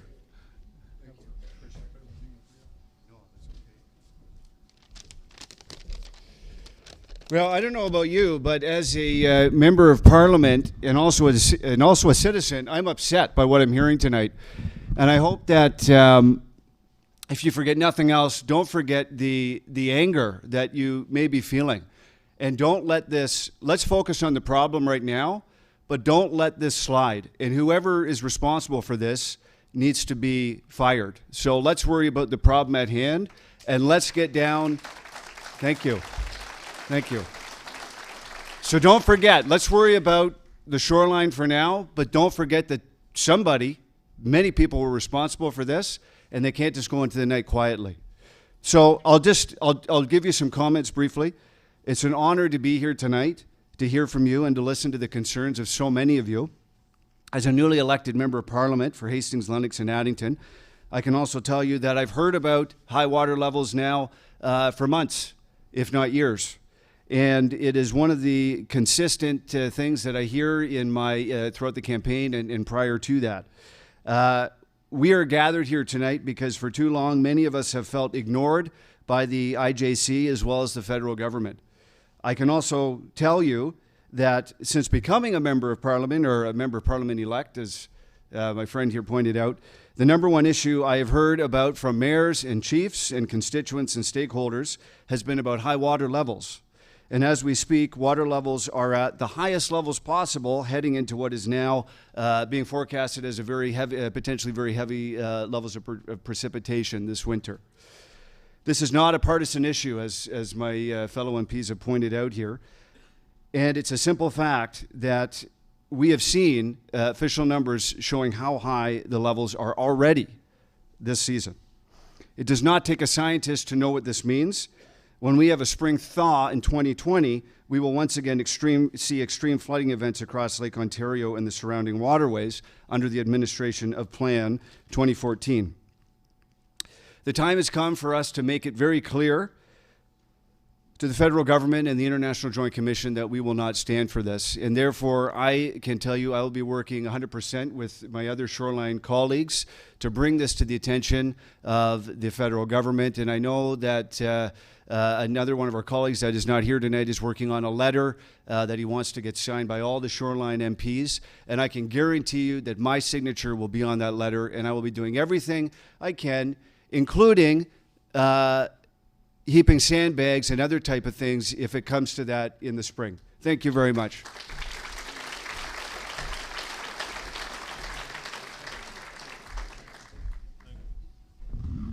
Okay, what time is it? Where are we? We're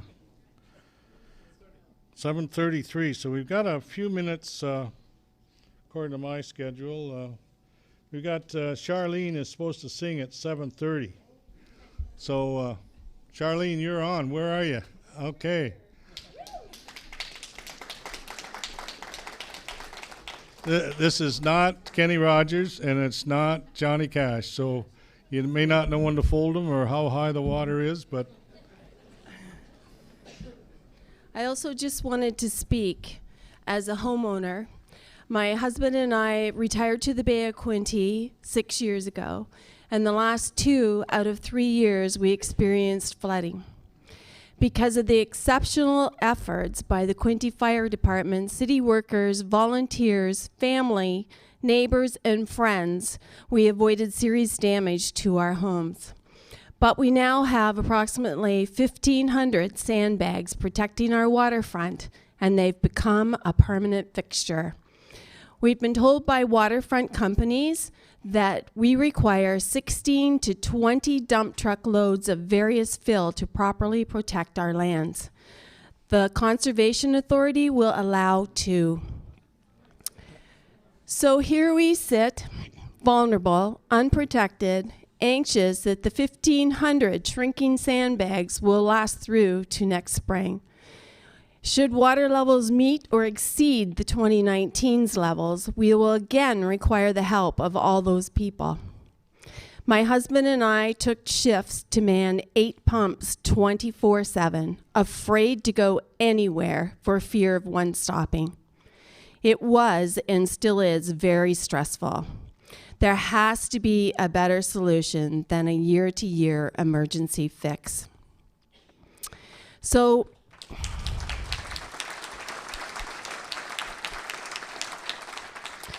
and the one question, I guess, that I really want to say is, why can't the Conservation Authority allow a one-time exception for vulnerable homeowners like us to use enough fill to protect and save our homes and properties, especially if they already know the flood is going to be worse in 2020?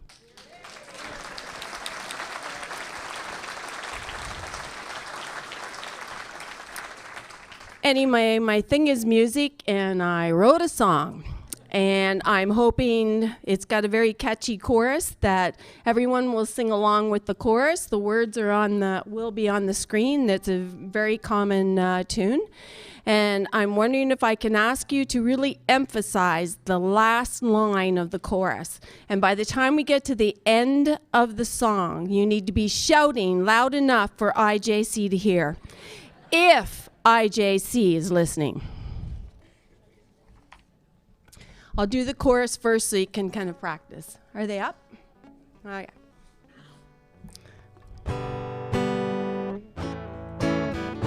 Okay, this is our practice. 1 in 100's all it's supposed to be. Climate change, precipitation, and the IJC. 1 in 100 is now 2 out of 3. Hey, IJC, fix your plan. We want to be flood free. Good.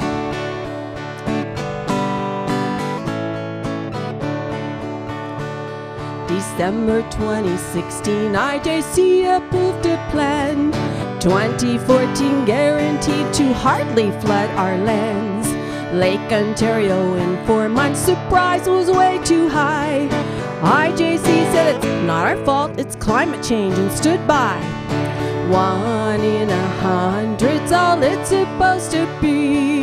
Climate change, precipitation, and the IJC. 1 in 100 is now 2 out of 3. Hey, IJC, fix your plan. We want to be flood free. Great. We all believed IJC, it's 1 in 100 years. 2018, we were fine and dismissed our flood fears. But 2019, the floods were back and worse than 17. IJC will not accept floods as our new routine. 1 in 100's all it's supposed to be. Climate change, precipitation, and the IJC. 1 in 100 is now 2 out of 3. Hey, IJC, fix your plan. We want to be flood free. Let's do it again. IJC, fix your plan. We want to be flood free.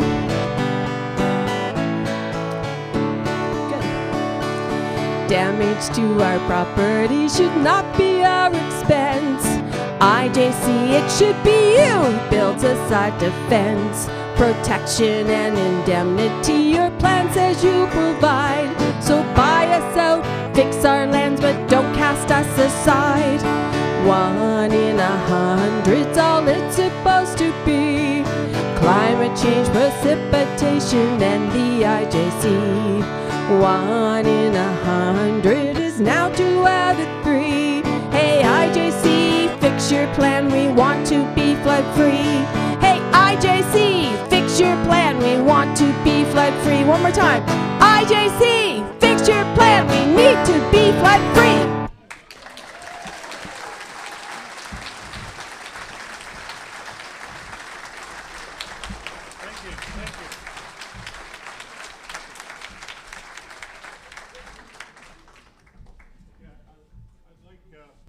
Yeah, right, I would. Mayor Pandachuk, Mayor Ostrander, Mayor Ferguson, Mayor Asbester, and Warden Phelps to come on up, please. Last of all, please.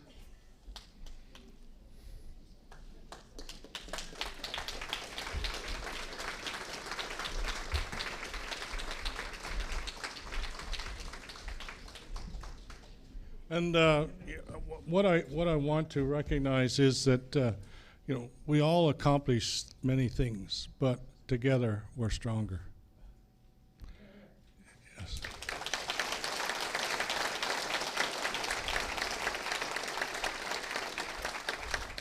We're all part of the Bay of Quinte region, and we're all in this together. We all are doing our best, and I know that I appreciate the fact that each and every one of you came here this evening. I appreciate the people who spoke. There's one gentleman down at the end there with a bald head, not too tall, not too short, but he's from Coburg. He's done a great deal of work. He's sent me all kinds of information, and he's been really helping look after things in that area. So, yeah. I can't take it. And I can't take. Yes.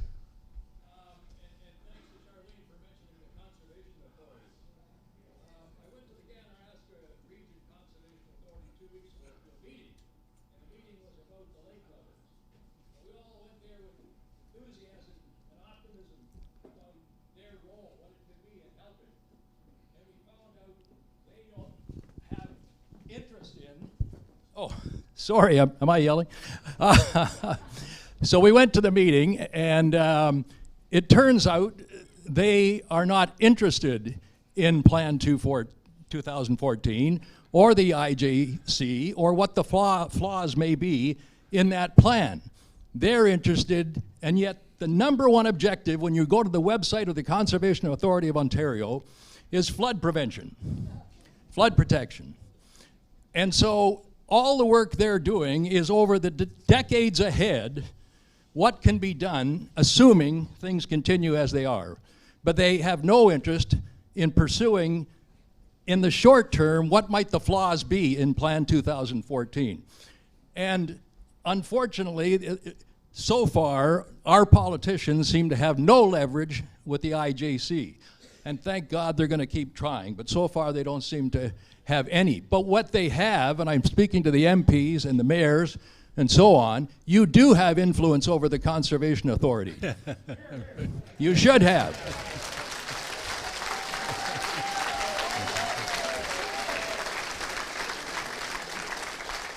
And the Premier certainly does. And all that's required is the conservation authorities have the expertise to look at Plan 2014 and give a professional opinion if there's flaws in it. So far, they have no interest in doing that. They don't think that's their job. The people in this room and the Premier can require them to, in the very short term, look at that plan and then get back to their planning for decades ahead when they assume we'll all spend fortunes protecting the property and we will move away from it, as Charlene was suggesting. So that's the challenge I give to the elected. Put your name out there, will you, please? My name's Warren McCarthy. Is that what you meant? I'm sorry, I can't remember everybody, Warren. I apologize. Well, I remember you. Thank you, thank you, thank you. Anyway, very good. Thank you, thank you, thank you. Just before I let these ladies and gentlemen sit down, I want to, as you recognized, you know, we were talking amongst ourselves as to how we could move forward with the issue. So, well, you know, we got together and said, well, you know, this is what has to be done. So all these people here helped me.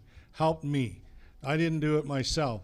I did it with the help of each and every one of them. So remember that, you know, as I said from the beginning, you know, we're stronger together. Thank you very much. Thank you. And that's all well and good for Mayor Jim to say, but he has been the driving force that has kept us going on it. And Jim, thank you so much. Okay, I know some of you. I'm going to just bring Sarah up, and so if you, Hannah has a microphone, so we'll answer questions. I will let Sarah answer questions. Thank you. Sarah, there's the first question right there.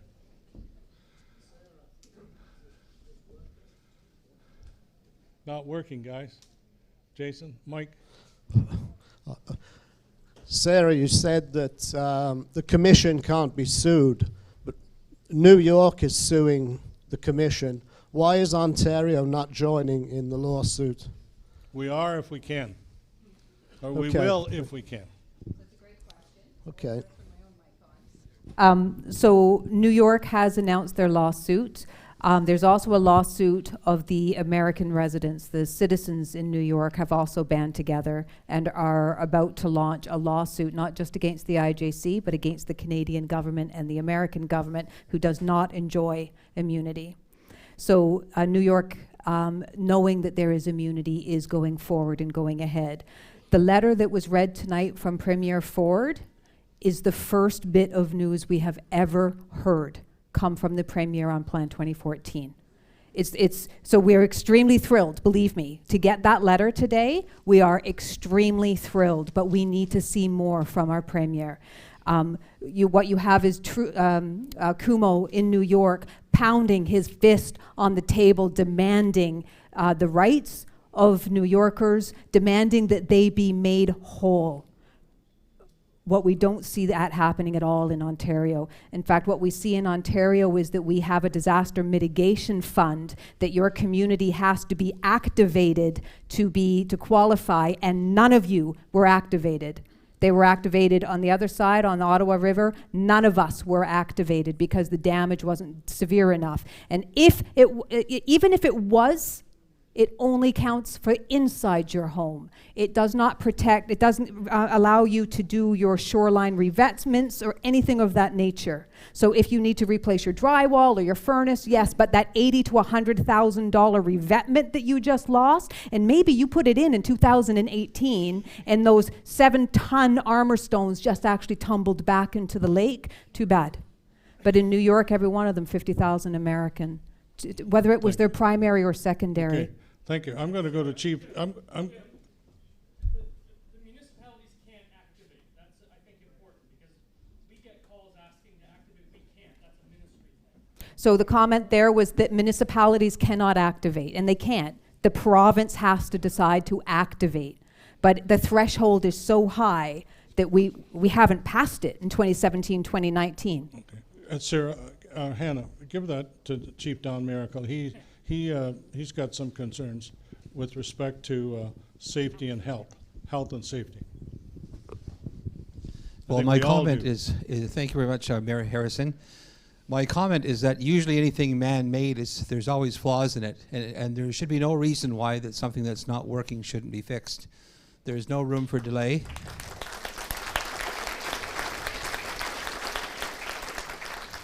And I agree. I would recommend that the Prime Minister Trudeau phone President Trump about this international issue, and get some cooperation with both countries, and that the people's homes be first to be protected. But I want to educate you how it works in the Indian Department. We have in our community 102 shore wells. So when the bay floods, so there was reverse flow in the Bay of Quinte both in 2017 and 19. So the bay was flowing into the rivers upstream. And so those shore wells were impacted, so that becomes a public health issue because people can no longer use their water. Or their septic. Or their septic. The septic becomes an issue in the rural parts of people that have shoreline property.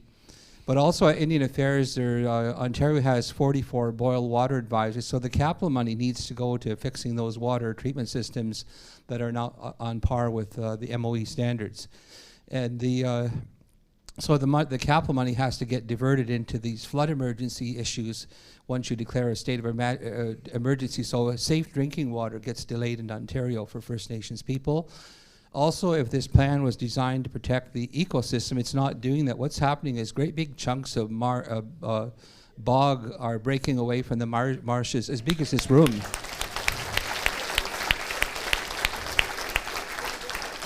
And I've seen a number of them float down the bay by my place along the bay, but also some of them floated up into the Salmon River, so that's going to cause some upstream flooding there. And so they're hoping that when the spring runoff occurs, that it'll wash itself out back into the bay. So it's a very urgent issue. I want to thank Sarah for the excellent slide presentation you did. I'd hope you'd share it with us, and we'll get the chiefs involved. But I'll tell you what will happen, how our people will react. If I'd be concerned, you know, that the Warriors would go to the Moses Saunders Dam and say, let that water out.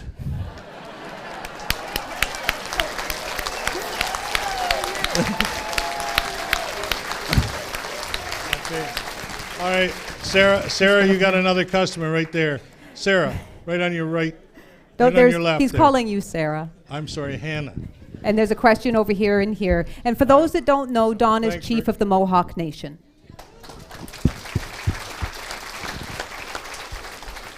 Hi, my question, first of all, I'd just like to comment, this is great tonight. It's really, really appreciated. I've moved into the area 4 years ago.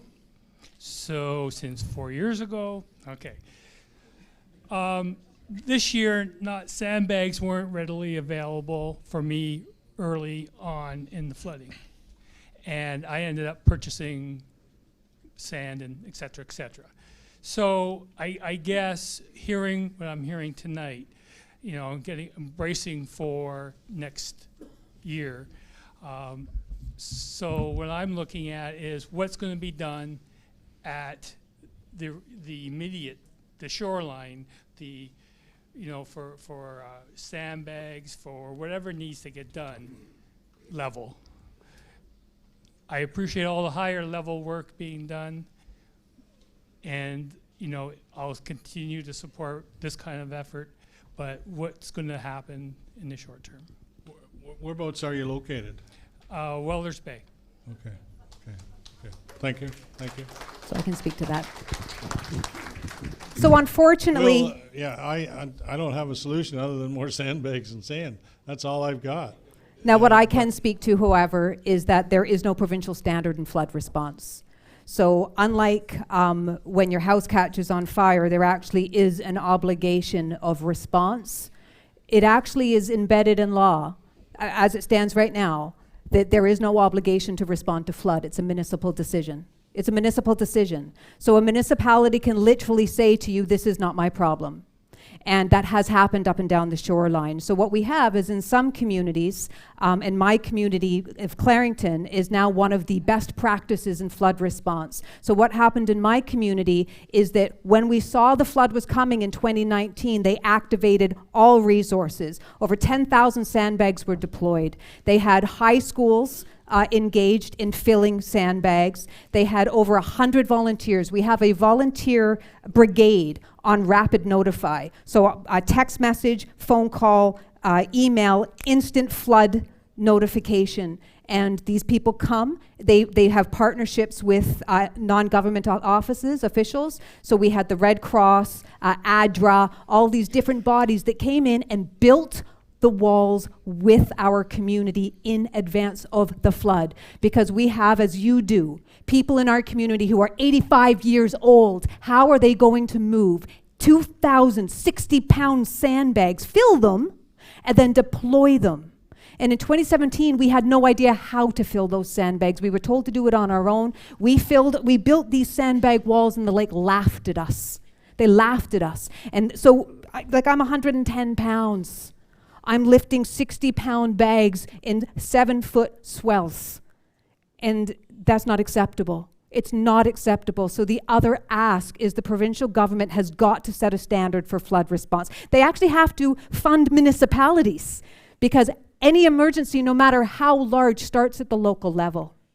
And how much extra funding did you get to manage flood this year? Same amount as I paid you tonight. Yes. So some of you were told And you're worth there's more. sand and bags up there. Go ahead and fill them, but only if it's your primary residence. So Hannah, are you keeping track of questions? No? So there was this woman over here had her hand up next. Yeah. Okay.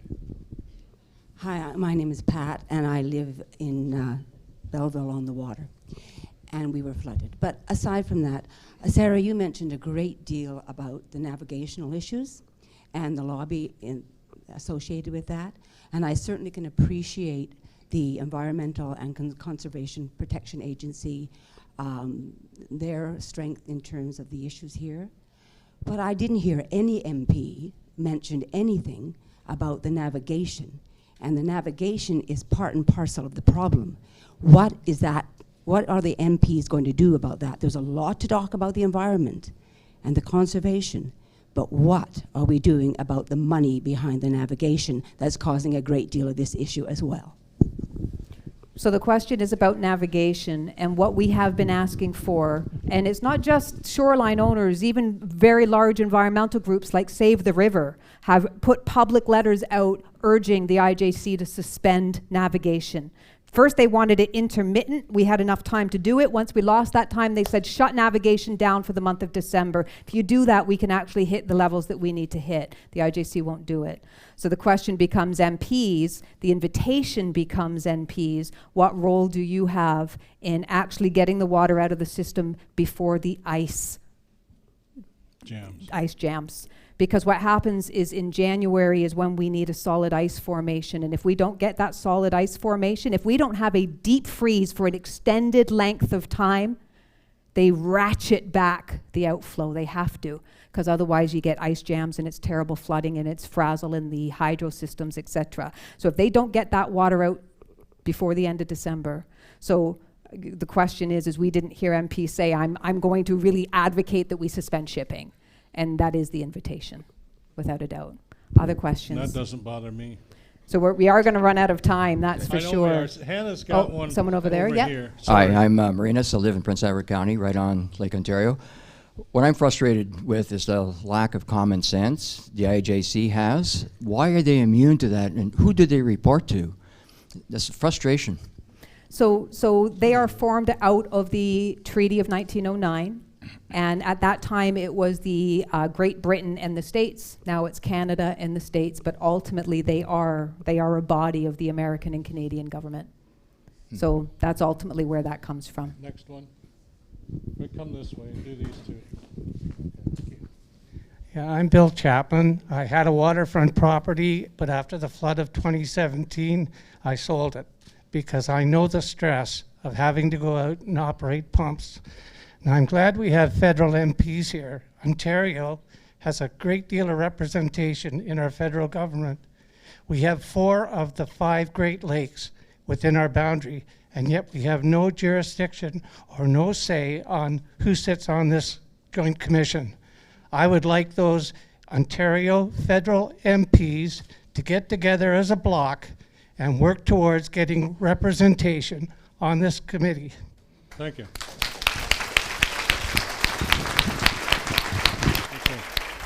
So Hannah, just manage as you see. Okay, I'm 7:57. I'm taking one more question, and I'm going to say thank you very much. And you, Sarah, will stay for a few minutes, and you can talk to her. I'm glad. Since he's not buying me dinner, he made that clear. Thank you very much for doing this today. And I've been involved in this, as Neil Ellis will attest, since 2017. I think I flooded his emails from then till now. What I'd like to say, though, is listening to the presentation they did, Sarah, it was excellent. And what I was struck by was Pierre Beeland, who has an order, and you raised a question about IJC representation. My understanding is it's a government and council appointment. He was just reappointed in June. I have been in the past government and council appointments for probably almost 20 years. And I know that there are standards of behavior for those people. When we watch him on that television, either he's incompetent or he's just knowingly distorting the facts. In my opinion, he needs to be removed. That he is...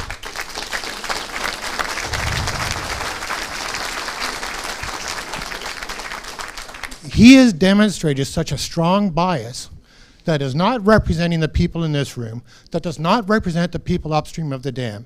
And when I looked at his history, it all makes sense. He's a very strong environmentalist for orca whales and so forth, beluga whales. I might have been beluga, I believe, actually. But a lot of his research is to do with that, so he's really involved in the St. Lawrence. We don't live in the St. Lawrence, we live here. And the county, as I think Steve, you had pointed out, has so much shoreline that is being destroyed.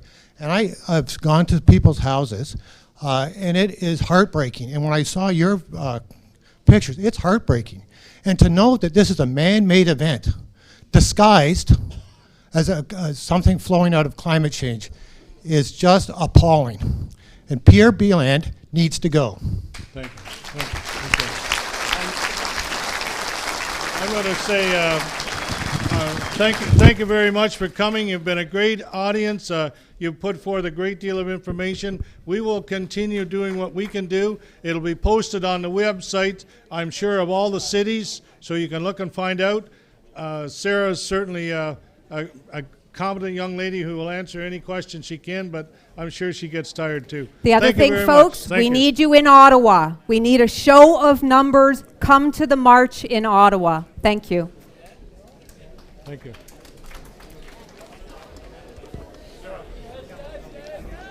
I can't be forced.